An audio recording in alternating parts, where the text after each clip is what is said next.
This panel is going to be about how we ensure that we have a resilient, a robust, a capable Europe, a Europe that can do things, that can move forward, that can compete in a world where digital is increasingly important, where digital is the key in, well, I work in digital, so the key in everything, I would say, but also a Europe that can compete and operate under geopolitical shifts, geopolitical changes, and geopolitical pressure.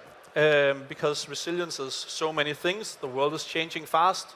What should we do? We are going to discuss this for 20 minutes, and you guys should ask questions on Slido, and in the last 10 minutes there will be room for additional questions as well, so don't hold back. Now, I want to start by giving each of you perhaps the same question, and then I'm sure I know you guys a bit. You will take over, and my job will be won't matter. But just to kick us off, right? Resilience, sovereignty, competitiveness starts in many ways. You could say with the ability to innovate, to invest, to grow, to operate independently. Even when the world changes. And everyone speaks about sovereignty, everyone speaks about competitiveness, it's all over. But just to get the basics right, why is it important? Why is it important that we are more capable, that we are more independent, so to speak, in Europe, not just technologically, but also in how we conduct our business? Jakob, kick us off from Falk's perspective. Yeah, thanks. Because you could say the strength of the economy tells you what opportunities you have to maneuver. It's like sailing a boat, right?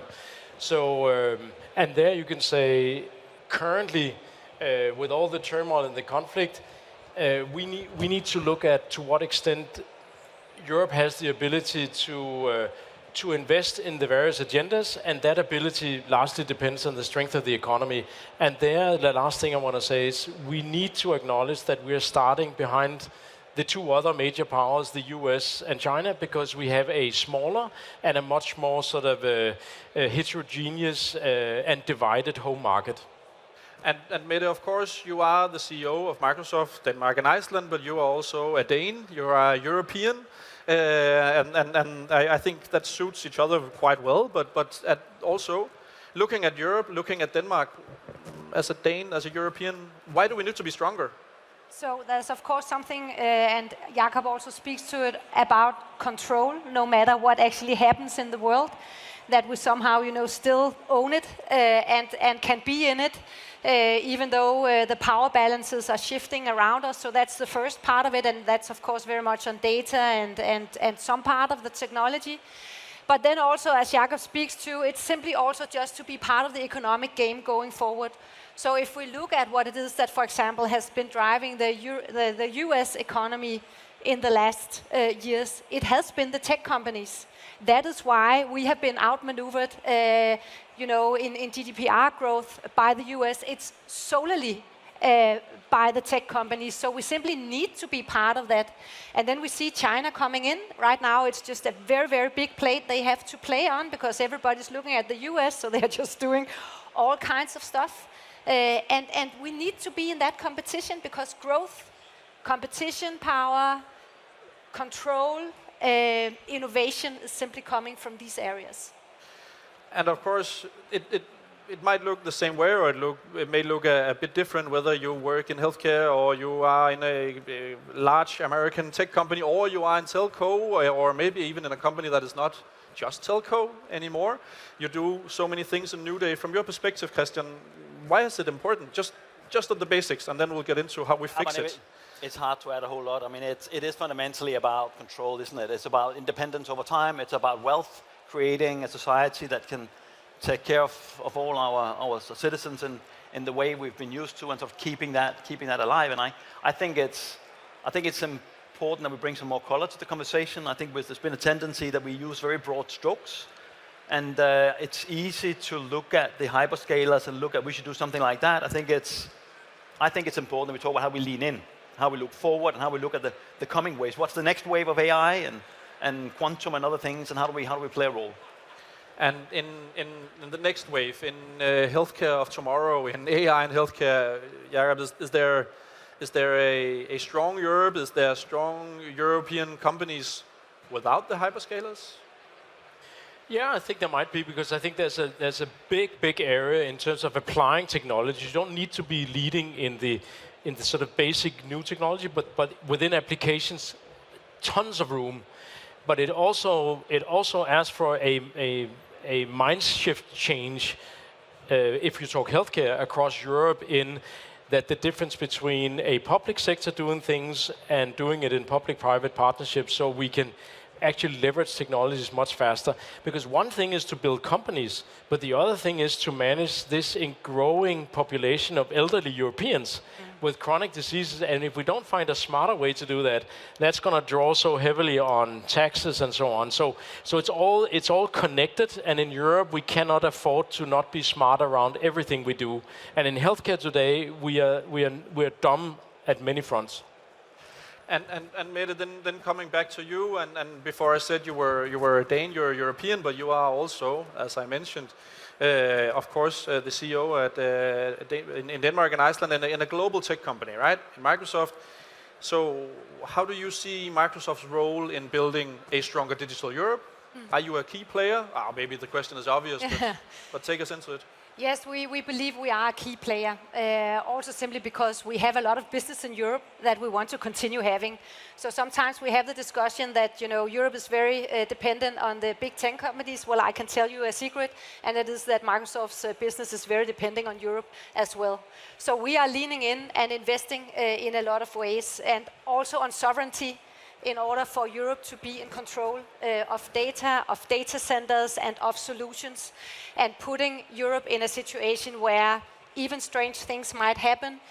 We promise that everything we have delivered can actually keep on rolling, and we are doing, agreements with European companies in order to take over if something crazy should happen, and we should not be able to deliver. So that's the first, and we are investing a lot. I mean, just this summer, we launched a new quantum computer in Denmark. It's a Danish company owning a quantum computer.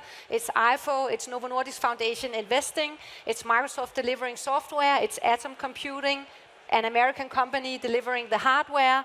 But now Denmark is just leading on quantum, right? And in a Danish-controlled setup. Data centers are coming to Denmark, sovereignty on those, Danish vendors in order to deliver on top of that, giving the companies having data in these data centers full control. So we are investing heavily. We understand, of course, all of the discussion, and we are leaning in as much as we can. And Christian, I know that you partner also with Microsoft in assisting Danish customers, Danish businesses in making sure they have digital autonomy, that they have control on data, and of course they can always deal with Microsoft, but some of them deal with you guys together.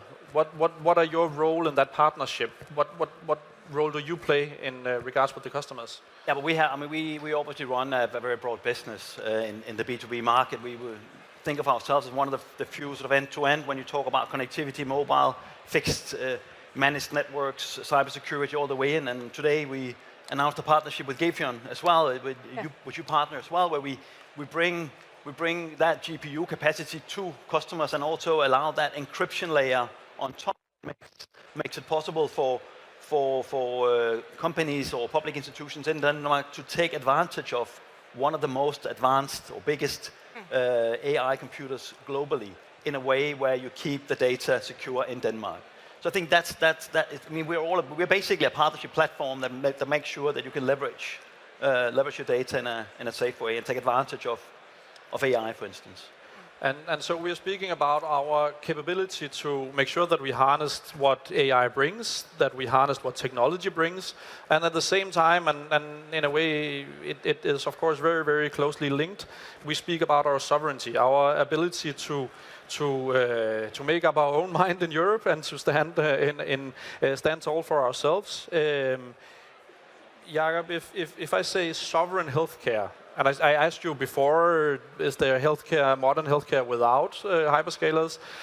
But sovereign healthcare, how does it look like? Well, I think it looks like something where at least what we have explored the benefits of technology without taking too much into account this minute probability extreme scenario of the whole world closing down.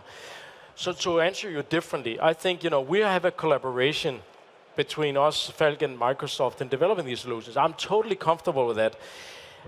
But rather than trying to replace what we can do in a partnership, I need to make sure that our team, looking at some of them here, becomes smarter at what AI can do in a healthcare context that Mette's organization is, because we need to take that technology and apply it cleverly in this area. That's how we move forward. And then you're right, if we talk about sovereignty, can I guarantee that this couldn't close down in a crazy scenario? No. And honestly, I'm not sure I should worry too much about that extreme, because what's the alternative? That would be to spend 10 years developing what Mette can do today and give up the dreams of standing on the shoulders of that and move forward. So I think we also need to be pragmatic. We need to be smart and make sure we are not, as we're also exploring other partners, because I don't want to depend on Microsoft totally.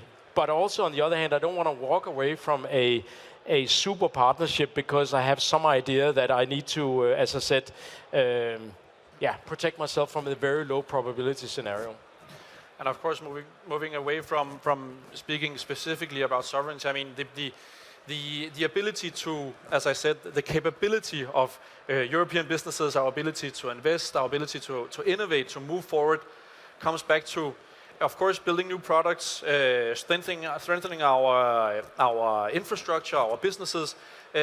Christian, I saw, was it yesterday or the day before, you said that you guys are not only competing on price, you guys are also competing on quality. You guys are about to invest. You guys want to take the next steps, right? And I think that's very, very interesting. Could you tell us a bit more? I mean, it's of course in the pursuit of strengthening Danish, European infrastructure, but yeah.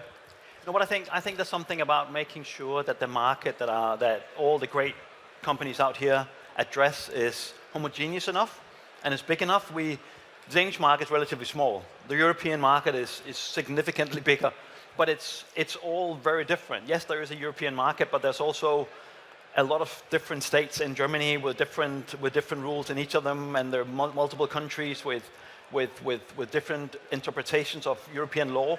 It's something about making that much easier and much more scalable for companies, and that goes for how you roll out in relation to regulation. It goes for access to capital. It goes for my industry. It's also about allowing size. I mean, we have a report from Draghi coming out saying that in the telco sector alone, the number of telcos in Europe compared to the US or China is so diversified. We can't really invest in bringing all the capabilities out. So allow consolidation, allow scale, make the European market more homogeneous. I think that is absolutely critical to see all the brilliant companies here scale faster and stay here. And of course, there are many parts to that puzzle, right? So there is the investments, there is the infrastructure, there is perhaps the partners delivering hyperscaler products. And Jakob, I guess that you have many partners as well. You are not delivering everything from Falk within and out. If we are to transform the way we deliver digital healthcare, more treatment at home, you must have so many partners, right? Some of them big, some of them small. What do they need to do? I mean, to be successful in what's important in the partners you're looking for? Yeah, but it sounds funny when I say it, but it would be great if it would start with a huge order to Falk. And in the halo of that, we can drag along a ton of startups with various monitoring technology and so on. And of course, who wouldn't want a lot of business? My point is, and I try to tell the political layer that this idea and dream that you want to go directly from a big public sector or political level to try to nurture the startups, there's just such a difference in pace and decisions between these two sectors. So the way to do it is actually to give us a big problem, ask us to work hard at it with scale, and then I can assure you we will find all the technologies, the bits, the partners, all the partnerships we need to solve the problem. And we would gladly send on part of the revenue. But if we never get a big assignment, if we never use and leverage the power in Europe of also public procurement and the healthcare sector turning towards the private, it doesn't matter what we do for the startup environment in healthcare, because it's never really going to be interesting. It's never going to scale to any significant level. So you need to also move with the big ones and create size within the private ecosystem and not go from giant public sector to minute startup. It just doesn't connect. So are you also saying centralization in Denmark, in Europe? Is that what you're saying? Or is it, yeah, how do we get to that big problem? Well, it starts with not the task, but actually the problems, because we have plenty of problems. And then the willingness to say, let's at least have some bits on. If we were to give you all home monitoring and home treatment in Denmark, 200,000 patients, per quarter, give us a solution for that. We would have to search in the environment and amongst partnership to put together a solution. We can do that. But currently we can only do pilots for a couple of millions, and we have to bring most of the money ourselves. It doesn't move anywhere, which means the startups are doomed in that, because they can have wonderful ideas, and this is a festival of great ideas. But great ideas don't move anything if they don't scale, and that's Europe's problem. It's also a mindship problem, that there's not a willingness to actually fuel that system that could over time create some winners that could then export and be part of the foundation. And that we can then talk about sovereignty, but it doesn't really matter, because we will only have solutions to buy off the shelf from the big tech companies. And this question about solutions, there's a question on screen as well, right? Could we be a leader in AI infrastructure, in AI components, rather than building LLMs? And maybe, Mette, I've heard you speak about this. We don't need to do everything in the AI tech stack from a European or Danish perspective. We could do great solutions on top. So I guess this could be a question for you. Yeah, so I think exactly, not to go too deep on the technology. Yes, we could do LLMs. I mean, tons of models are already out there. Maybe we need a model. That would be great for Europe to come with that. But I think that the value is exactly what Jakob is speaking to. It is to build, the solutions where we can really drive the welfare, where we can use all the nice data that we have. In Europe, we have so much data. We have so much structure, actually, and we have so much, very well-educated population all around, that building these very strong and deep solutions to help us out in everyday life, I believe that is where we should focus. And then Europe needs to come together so that it can scale. And so that it does not go to the US 5 minutes after it has started up in Denmark or Germany or wherever, because the financial, the scale and way to grow over there is much better, the investments are much better. Somehow we need to create this European Silicon Valley, as I normally say, where we can have these ideas and very valuable solutions to start and to scale. We get a lot of good ideas, but they leave Europe when they start scaling. And I want to get back to that. I think that's a question that is being asked all over. How do we build the European Silicon Valley? But just to stay on the questions from before, because you also mentioned this question. You've done a partnership with Gifion. You've just presented it. Who is the target group? Who is that for, that partnership? No, but that's making big AI capacity accessible easily and secure. I think a lot of companies struggle to figure out how to do it, how to use it. It's making this much more accessible. I think that's very important. If I think about how we plan to use it ourselves, if you think about cybersecurity, we have more than 50% of all internet traffic in Denmark through our networks, which puts us in a unique position to spot patterns, to spot threats, and that requires a very, very, very large amount of data. So we are looking to Gifion.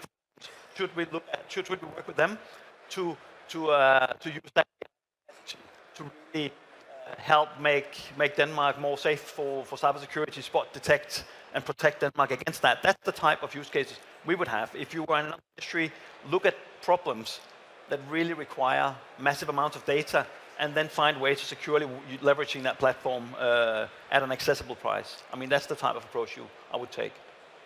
And in a minute, there's also room for so many more questions. If you raise your hand or send them to us on screen, a few is already ticking in. Just to go back to the question about how do we build this Europe's own place for innovation, Europe's own Silicon Valley, and I want to stay with you for a second, Christian. I know you've worked all over the world, got back to Denmark not so long ago. What ideas did you take home? What would you like to bring home from London per se? I know you were there recently, yeah. No, but there's something about access to capital, which is probably easier in London than it is in Copenhagen. No, Copenhagen is a nice hub, but it's, I think, access to capital. But it's, I have to come back to the size of the market. Depending on your idea and the scale you have, you will look to probably the US before you look to how to scale from Denmark to Germany to Sweden to whereabouts in Europe, right? So it's about making sure that it's a homogeneous market. You've got access to capital. The talent is here. When we talk about sort of quantum, I think there are few places globally that have the level of talent we have. So it's more about access to capital and an ability to really leverage scale, and then be proud, celebrate success, allow people to become big and rich, for that matter. And we have these components we always speak about. We have capital, we have the size of the market, we have talent, we have all of these things, and of course we have the environment to build businesses. Is it also a question about this, Jacob? Perhaps a leading question. But yeah, no, but it is. It is. I think it's interesting at a point in time where the whole world is discussing where for instance, where is the innovation within life sciences and pharma going to be located? And everybody's worried that most of it is going to the US, and at the same time EU launches a proposal to shorten patent life. I mean, it's just so dumb. I mean, if there was a proposal to extend it, why wouldn't you? I mean, you can even see it with political smart, because it doesn't cost anything the first 10 years, right? So my whole point is, it's today in the world there's just a raw competition about who can attract the businesses with low taxing and good benefits of that. If we don't fix that, the rest is not going to come along. And so yes, the business environment is going to be critically important. And I suppose that's also what you're saying. It's a European thing. It's not we're too small in Denmark. We need to fix it across Europe. Yes, because I think we talk about a heterogeneous market. It doesn't help us to be the best player on the losing team, as we sometimes say in Denmark. I mean, because we depend. We don't even add up to be a home market. I mean, we're a fraction of the major companies' home market. So it has to start on European level. It doesn't mean that we can't start with ourselves, because a lot of the EU law implementation is also a Danish responsibility. So we don't need to be first to regulate on the use of AI. We could actually take a back seat as the smarter one does. So, but I think ultimately in the long run, it's an EU game. And I guess a lot of Danish companies are looking at, so perhaps we are starting in tech companies, then we're starting in Denmark, but you need to have a global outlook. You need to look for global markets from the beginning. You represent and work in a global company, so perhaps you have a look at it from the other side. You come to Europe, you are very interested in the European market and the Danish market. So your perspective on this, it's also the question, do we need to give up more local country autonomy? Does it have to be a European strengthening thing? That's what I'm looking for here. Does it have to be the European way, or does it make any sense? Jacob spoke to this. Make it in a Danish context. But I think I'm just totally where Jacob is. Denmark is too small to go alone on any of this. So yes, it needs to be a European thing. And that is also what Drake is speaking to. He's not speaking to the different countries. He's speaking to Europe as some kind of autonomy, and a market that can do a lot by itself. And we are an immensely big market. And also, I mean, Jacob's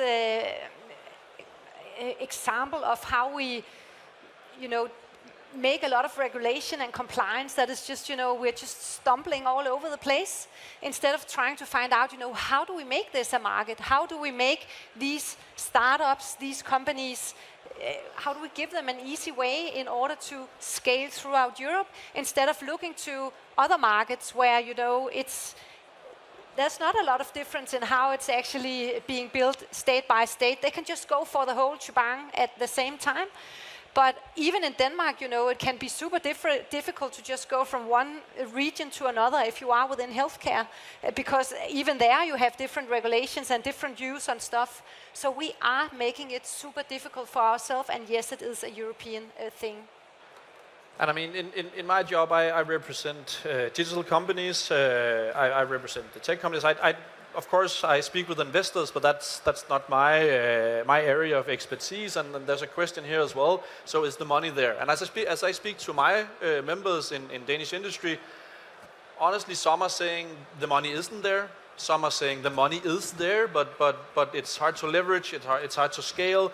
And so maybe just to bring that question forward, Christian, is it there? Is the money there in Europe, or should we bring in more from the outside? Or I think if the money's not there, you need to ask yourself why. Because the money is there if the scalability is there. I think it's a little bit of chicken and the egg. I mean, do you need the money first, or do you need the market first? I think you have to look at both of these things, right? The money will be there if the money believes that it can scale and grow. Yeah. So I think these things have to be seen in context. Yeah, nodding going on. Yeah, just totally echo there. I think it's an excellent point. Yeah. It's an excellent point. Right? I think if the business opportunities if the businesses look promising, the money will flow in. So I attended a conference just before the holiday break in Aalborg, where it was stated that we don't have an innovation problem, we have a scaling problem in Europe. Is that contradictory to this point? No. No? No, not at all. Money is part of scaling. Yeah. Market size is part of scaling. But if the idea is part there, of market size. I mean, if the idea is there, if the product is there, then the money will come. Yeah. If the market is also there. And the market is missing. Okay. Yeah. Agreed. I'm looking for this because I'm looking for the missing link, right? Because we are. What comes first? Is the egg or the chicken? Well, but you can always argue. Is the eagerness, is the hunger there? Do we have a culture where people are aggressive enough, or are we okay building an okay business with 10 employees? That has, I think, in the old days, I refer to old data, was seen a little bit as a challenge in Denmark, that some of the Danish sort of entrepreneurs and startups were okay with modest success. The world today is that you either go all the way or you don't. You're not really there if you're within technology. So that you can argue. But I also think if the market conditions demand that, I think we'll shape it up. I think we have phenomenal resources in Europe. I think we have values. We have everything we need, and the conditions just need to bring it out. Yeah. Okay, so also please in the audience raise your hand, and I'll look for you if you have questions additional to the ones already on the screen. But I want to also maybe move into, and it's difficult because you can't pick the winners, right? But the question is there on the screen: is there areas where Europe can lead and take lead and then export rather than replacing our imports? So it's the whole discussion about, so we can't import your tech, we have to build our own tech, or maybe shift our minds as to here we can scale and we can export. Is that in healthcare? Is it in, there was a question on quantum earlier, so do we need to pick the winners? Is there areas that you guys see, Christian first? I mean, I can if I just start looking at our own industry, and then you look at the development that we saw in the Nordics some 20 years back, and you look at what we've seen is that you still have Ericsson and Nokia. They're still exporting globally. They're present in the US. If you talk about dependency and interdependency, I mean, do they have a switch button in Stockholm or Helsinki? I don't think so. But if you were American, you could have had that same discussion on that side. How do we celebrate? How do we help them scale? How do we think about creating an environment in Europe where you actually start leveraging APIs in the network and really bringing network capabilities to life, because they will also feed AI models and more on services. So I think that's just an example. I mean, healthcare is an obvious one. Yeah. I'm not sure we necessarily need to, try to pick winners, but I can look at several sectors where I think we are very well positioned, and like, for instance, food. The possibility to move into an industrial synthesized proteins is an area that is smack in Denmark's all our core capabilities, and an area I think we should go all in. but we don't, because we're also a little bit afraid to really make the investments required. So I don't necessarily think you need to sort of pick one area the winner. You just need to understand what the game is in these sectors. And life sciences, we've been doing pretty well. But as I said, at the time where we need the support the most, they're beginning to talk about shortened patent life. So I keep coming back to it's legislation, but it's also a mindset game. It's like we can sit here and say Europe needs to wake up. But I think broadly, I'm not sure that view is shared sort of below the political leadership to any great extent. And then there's a question following this, the one biggest legislative hurdle to solve. Mette, you have so many partners that want to build so many great things, integrating with you guys, building their own thing. Is there one thing that you can say, okay, they are all struggling with this? But it You is can't say legislation. GDPR. You can't say I GDPR. have to say that what is difficult is actually, applying to all the different rules and regulations that are here. And yes, we have legacy software and legacy solutions in Denmark and in Europe, but you also have that in the US and in other countries. So it is simply, finding out what is the rules and regulations on how to implement AI, on how to use the data we have, on how to broaden out the solutions and bringing in the customers very close in the digital setup. That is what is difficult in the market today. And that leads me to my final question. It will be a turbo round because we are coming near the end of our time slot. But Jakob, well, all of you guys work with, I imagine, so many partners, so many other companies, dealing with them, helping them, going back and forth, big and small companies, I imagine. One piece of advice, Jakob, to startups, to the smaller companies, from your perspective, what would that be? It's a difficult one, I know, but it has to be fast. That's a tough one.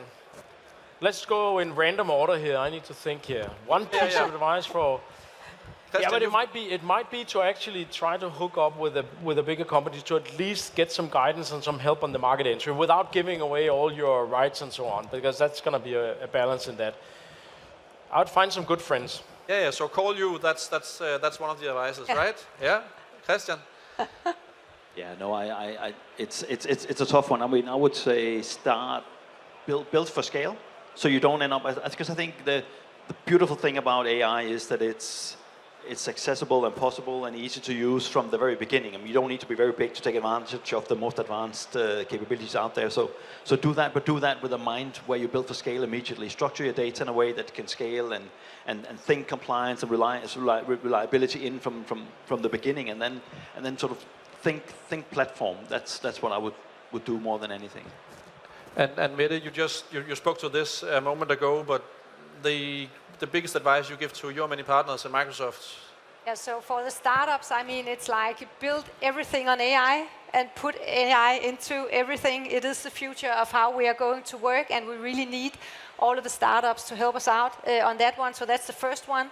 And then I would say stay in Europe and learn from the ones that are staying in Europe. We have some big ones coming up, Mistral in France, and we also have some infrastructure providers both in Germany and in France as well.